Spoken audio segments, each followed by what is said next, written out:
ليه البنات لما بتطلق او تفركش بتحلو وتهتم بنفسها، وليه ده ما بيحصلش في الاول؟ ده كان سؤال حد ولد بعتهولي.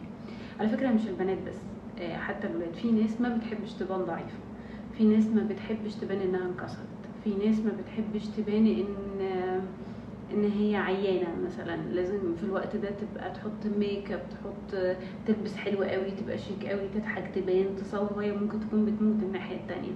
في ناس ما بتعرفش تتعامل مع شعور الضعف، او مش عاوزه حد يشوفها ده، تظاهرا منها او اعتقادا منها ان ده الصح، فبتبتدي تبان انا مش فارق معايا، انا عايشه حياتي، او بتدي امل كمان لنفسها، انا تمام، محدش ينفع يشوفني ضعيفه، لازم الناس تشوفني قويه.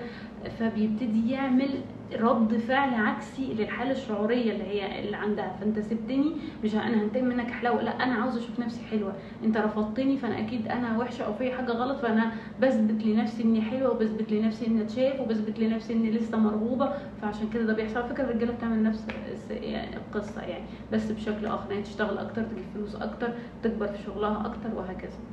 فده السبب. كان معاكم دينا.